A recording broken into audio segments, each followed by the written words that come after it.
नमस्कार बंधुओं। आज मैं माता लक्ष्मी से जुड़ी हुई कुछ बातें आप लोगों के बीच रखूंगा। माता लक्ष्मी से जुड़ी हुई जो है अनेक मान्यताएं हैं और हर व्यक्ति जिस भी स्तर का हो लक्ष्मी जी की पूजा करता है, आराधना करता है। हर व्यक्ति चाहता है कि उसके घर में जो है लक्ष्मी जी का वास हो, चाहे वो बौद्ध धर्म का हो, हिंदू धर्म का हो या जो है सिख धर्म का हो। तो भारतीय मान्यता में ये आते हैं और अन्य देशों के मान्यताओं में ये इतना नहीं आता है। लेकिन जहाँ जहाँ जो है बौद्ध धर्म है उन देशों में इनकी मान्यताएं हैं। इनके अनेकों नाम भी हैं। हम सभी अगर देखते हैं तो भारत के परिप्रेक्ष्य में, हिंदू धर्म के परिप्रेक्ष्य में यह मान्यता है कि माता लक्ष्मी जी का जन्म जो है की उत्पत्ति जो है सागर मंथन से हुआ था। सागर मंथन हम सभी जानते हैं, सुर और असुर मिलकर जो है जब समुद्र को मथे थे तो उसी में से जो है माँ लक्ष्मी उत्पन्न हुई थी और विष हलाहल भी उसी समय निकला था। तो ये हम जानते हैं। लेकिन और भी चीज़ें हैं, जैसे अगर आप सिख धर्म की बात करेंगे तो उसमें लक्ष्मी जी का जिक्र है। लेकिन उससे पहले अगर बात करें तो बौद्ध धर्म में भी उनका जिक्र है। अब बौद्ध धर्म में सिर्फ जिक्र ही नहीं है कि जितनी भी बहुत सारी जो मंदिर हैं, बौद्ध धर्म से जुड़े हुए मंदिर हैं, विहार हैं, वहाँ इनकी जो है मूर्तियाँ मिलती हैं। सबसे जो प्राचीन है उसमें अगर हम सांची को देखेंगे, सांची के स्तूप को देखेंगे तो वहाँ पर भी जो इनका शिल्पांकन है। लेकिन वहाँ का शिल्पांकन कैसा है, बाद का शिल्पांकन कैसा रहा, और भी जो बौद्ध धर्म में जो मूर्तियाँ बनने की परंपरा जब शुरू हुई तो उसमें जो है किस प्रकार जो इनको दिखाया गया है। तो सबसे पहले मैं बात करता हूँ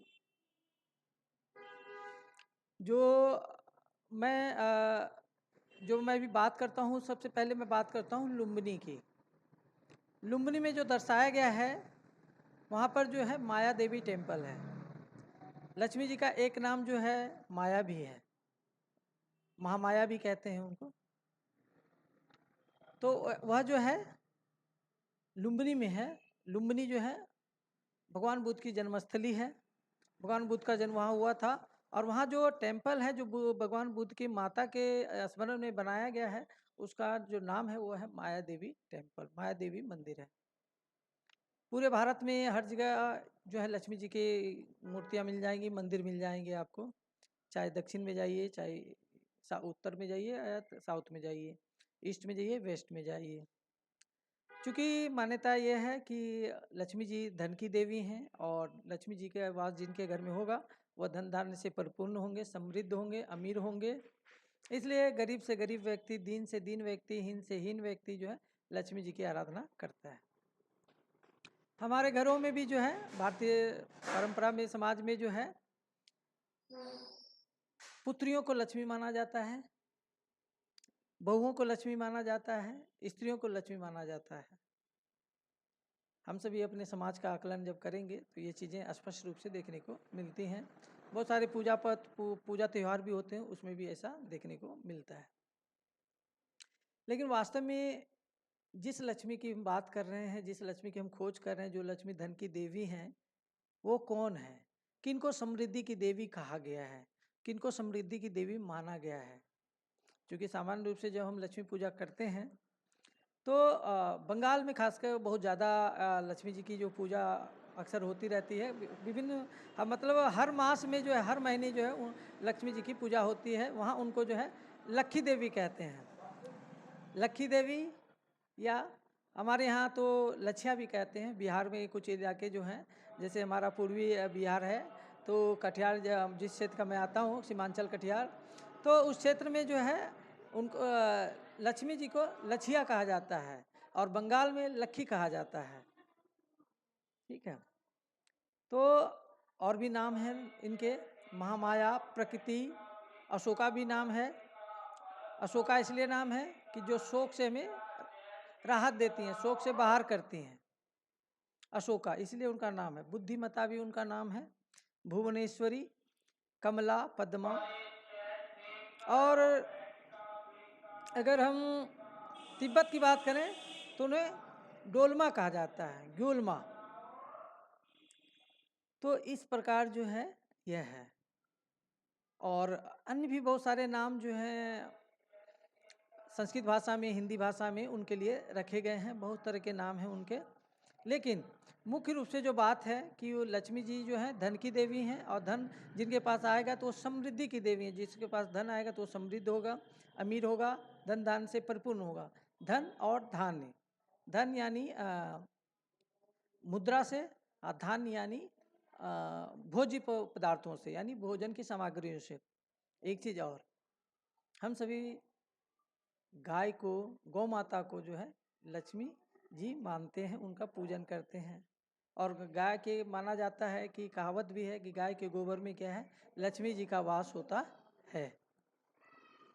लेकिन अब इस चीज़ में मैं थोड़ा सा मैं अच्छे से बात करना चाहूँगा कि क्या वास्तव में गाय के गोबर में लक्ष्मी जी का वास हो सकता है। क्योंकि हम लोग सभी पूजन पाठ में जो है गाय का गोबर लाते हैं और जो उसका इस्तेमाल करते हैं। अभी तो कुछ साल पहले जो है आपने देखा होगा कि BHU काशी हिंदू विश्वविद्यालय के प्रोफेसर्स और स्टूडेंट्स ने जो है उन्होंने गाय का गोबर का जो पान भी किया, तो उसको खाया भी था। उनका मानना था कि इससे जो है हम लोग कोरोना से बचेंगे। खैर उनकी मान्यता जो है वो है। लेकिन गाय का गोबर क्या है, गोबर एक त्याज्य पदार्थ है, वेस्ट पदार्थ है जो गाय गोबर करती है वो है। और दूसरी चीज़ उसमें ये भी कहावत है कि गाय के मूत्र में जो है गंगा जी का वास होता है। अब पता नहीं ये कहावत किसने शुरू की, कहाँ से चली है, और इसकी मान्यता लोग क्यों मानते हैं। क्योंकि हम सभी जानते हैं कि जो त्याज्य पदार्थ होता है उसमें इन चीज़ों से कोई लेना देना नहीं होता है कि वहाँ किसी का वास हो सकता है। ठीक है, चाहे आप उसको जिस भी रूप में देखें, ईश्वर के रूप में देखें, प्रकृति के रूप में देखें, या किसी भी रूप में देखें। ठीक है। लेकिन ऐतिहासिक तौर पर अगर हम बौद्ध धर्म की दृष्टि से अगर देखते हैं तो लक्ष्मी जी और लक्ष्मी जी किसे कहा गया होगा। जो साक्ष्य प्राप्त होते हैं उसमें बुद्ध की माता को लक्ष्मी माना गया है। क्योंकि बुद्ध की माता को जब बुद्ध के जन्म से पूर्व ही जो ये स्वप्न आया था कि भगवान बुद्ध जो हैं उनके शरीर में हाथी के रूप में, सफ़ेद हाथी के रूप में प्रवेश कर रहे हैं। तो उस प्रकार का शिल्पांकन जो है पूरे एशिया में हुआ है। हाथी माता लेटी हुई है, हाथी जो है कर रही है। उनका नाम माया देवी था, बाद में उनको मालूम महामाया कहते हैं। बुद्ध की माता महामाया है। वहीं से शुरुआत होती है। चित्रांकन वही है कि उसमें हाथी उनके शरीर में प्रवेश करता है। बाद के चित्रांकनों में जो भी आया, 1896 में राजा रवि वर्मा ने गजलक्ष्मी बनाया, जिसमें उन्होंने, तो यह चीज़ें जो हैं उन्होंने जो राजा रवि वर्मा ने जो बनाया है वो पेंटिंग बनाई थी। लेकिन उससे पूर्व से ही हमारे पास जो है यह चीज़ें हैं।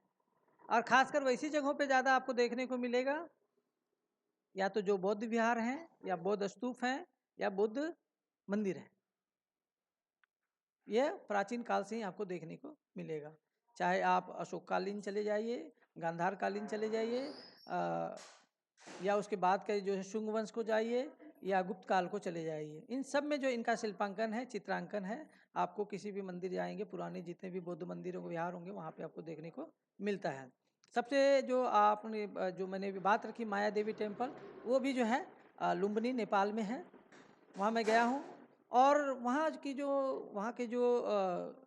जो समुदाय हैं, जो लोग हैं, उस इलाके के जो लोग हैं, अभी जो है वहाँ पे मैं गया था तो वहाँ पे जो है बारिश नहीं हुई थी, और वो लोग महिलाएं खासकर जो है गीत वगैरह गा रही थी और उनकी पूजा अर्चना करने आई थी। और जब मैंने उनसे पूछा तो उन्होंने बताया कि बारिश नहीं हुई है, माता से ही कहूँगा तभी तो बारिश होगी, माता का आशीर्वाद मिलेगा तब बारिश होगी। वहाँ पे भी जो है आप अशोक का जो सम्राट अशोक का स्तंभ, धर्मराज सम्राट अशोक का स्तंभ आप देख सकते हैं। वह जो है धम्म लिपि में लिखा हुआ है, प्राकृत भाषा में लिखा हुआ है, वहाँ अंकित है लुम्बिनी में। अन्य भी जगह जाएंगे तो आपको यह देखने को मिलेगा। शुंगकालीन आप जो है सांची स्तूप चले जाइए, भरूच स्तूप चले जाइए, या उड़ीसा के किसी क्षेत्र पे चले जाइए, जो भी विहार हैं वहाँ आपको ये चीज़ें देखने को मिलेंगी।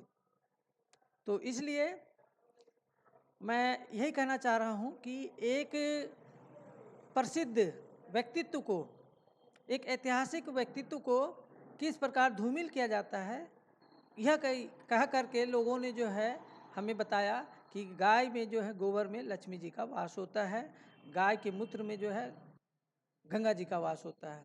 क्योंकि ये दोनों हमें, गाय की भी हम लोग पूजा करते हैं, गाय को लक्ष्मी मानते हैं, और गाय का दूध जो है सर्वोत्तम जो है बच्चों के लिए बहुत सर्वोत्तम होता है, और उनके दूध से जो खीर वगैरह बना के हम लोग खाते हैं। साथ ही गंगा जी जो है, गंगा जी एक नदी है, हम लोग गंगा माँ के रूप में उनको मानते हैं, क्योंकि हमारी भारत की जो संस्कृति सभ्यता है वो गंगा जी से जुड़ी हुई है। लेकिन यह कह कर कि गाय के मूत्र में जो है गंगा जी का वास होता है, उनको धूमिल करने का प्रयास किया गया है।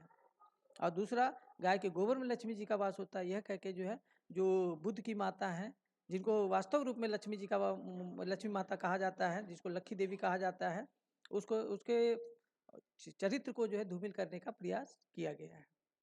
एक चीज और आता हूँ, यह माना जाता है कि लक्ष्मी जी का वाहन उल्लू होता है। हिंदू धर्म में यह मान्यता है, हिंदू धर्म में ऐसी ही पूजा भी होती है। लेकिन क्या उल्लू किसी का वाहन हो सकता है? लक्ष्मी जी का वाहन है। लक्ष्मी जी समृद्धि देती हैं, धन धान्य देती हैं, धन देती हैं। क्या वो उल्लू में सवारी करेंगी? तो यह भी उनके चरित्र को, उनके ऐतिहासिकता को धूमिल करने का एक प्रयास है। जिन्होंने भी ये कहा हो, जिन्होंने भी ये लिखा हो, जिन्होंने ये मान्यता चलाई हो, तो हमें इस चीज़ों को ढूंढना चाहिए, हमें इन्हें समझना चाहिए कि वास्तव रूप में वास्तविक ऐतिहासिक पात्र कौन है, वो ऐतिहासिक व्यक्तित्व कौन है जिनकी इस रूप में पूजा होती रही है, जिसके इस रूप में जो मान्यता रही है, जिनको हम मानते हैं, जिनको हम पूजते हैं। आप नालंदा चले जाइए, आप बोध गया चले जाइए, या तो कहीं भी चले जाइए, जितने भी पुराने मंदिर हैं, अशोक कालीन मंदिर हो, शुंग कालीन मंदिर हो, या गुप्त कालीन मंदिर हो, बाद के कालखंड में आप गांधार आ जाइए, मथुरा आ जाइए, अमरावती चले जाइए, या उडियान चले जाइए, वहाँ सब जगह आपको इन चीज़ों को देखने को मिलेगा। और जो ऐतिहासिक पात्र है उसको धूमिल करने के लिए, उसको इतिहास से हटाने के लिए, मिटाने के लिए जो है, यह कुछ लोगों की साजिश है एक तरह से। इसलिए हमें समझने की ज़रूरत है, जानने की ज़रूरत है, ढूंढने की ज़रूरत है कि वास्तविक पात्र कौन हो सकता है। भगवान बुद्ध ने जो है अपनी माँ को गौरवान्वित किया, अपने कुल खानदान को गौरवान्वित किया। आप पूरे एशिया के वो जो हैं क्या कहलाते हैं? प्रकाश कहलाते हैं, लाइट ऑफ एशिया। और पूरे दुनिया की आँख कहलाते हैं, क्योंकि दुनिया के लोगों को उन्होंने क्या किया? ज्ञान का एक साधन दिया, मार्ग दिया, विद्या प्राप्ति का मार्ग दिया। आप जितने भी बौद्ध विहार देखेंगे, सब जगह जो है शिक्षा का ही साधन रहा है। वहाँ शिक्षा दी जाती थी, पूजा पाठ नहीं कराया जाता था, बल्कि शिक्षा दी जाती थी, जानकारी दी जाती, ज्ञान दिया जाता था, चाहे वो बौद्ध भिक्खु बन के आते हों या बौद्ध भिक्खुनी बनकर आती हों। तो ऐसा इतिहास रहा है हमारा। लेकिन हमें क्या बताया गया कि गाय के गोबर में लक्ष्मी जी का वास होता है।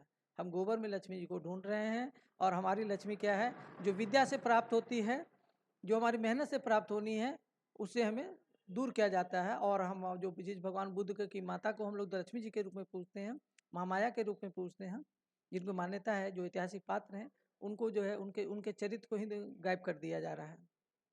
तो मैं यही कहना चाहूँगा कि हम इतिहास के इन जो है साजिशों को समझें, इतिहास में जो साजिशें की गई हैं उनको समझें, और वास्तविकता की ओर लौटें। वास्तविक जो ऐतिहासिक पात्र हैं उनकी ओर लौटें, उनको वो सम्मान दे सकें, और उनको फिर से सम्मान दें, और उनको समाज में एक करें, और अपनी मेहनत से, अपनी यश से, जो अपनी मेहनत से हम अपनी जो है इन चीज़ों को प्राप्त करें, अपने पुरुषार्थ से प्राप्त करें, और ज्ञान से प्राप्त करें, ना कि साजिशों से प्राप्त करें। तो ये था आज हम आपके लिए, मैं माता लक्ष्मी जी का आह्वान लेकर के आया था, और आपको मैंने कुछ बातें रखी जो बौद्ध धर्म और हिंदू धर्म और सिख धर्म में भी रहा है, उन चीज़ों को आपके सामने समक्ष रखा। धन्यवाद। धीरज कुमार निर्भय, दिल्ली विश्वविद्यालय।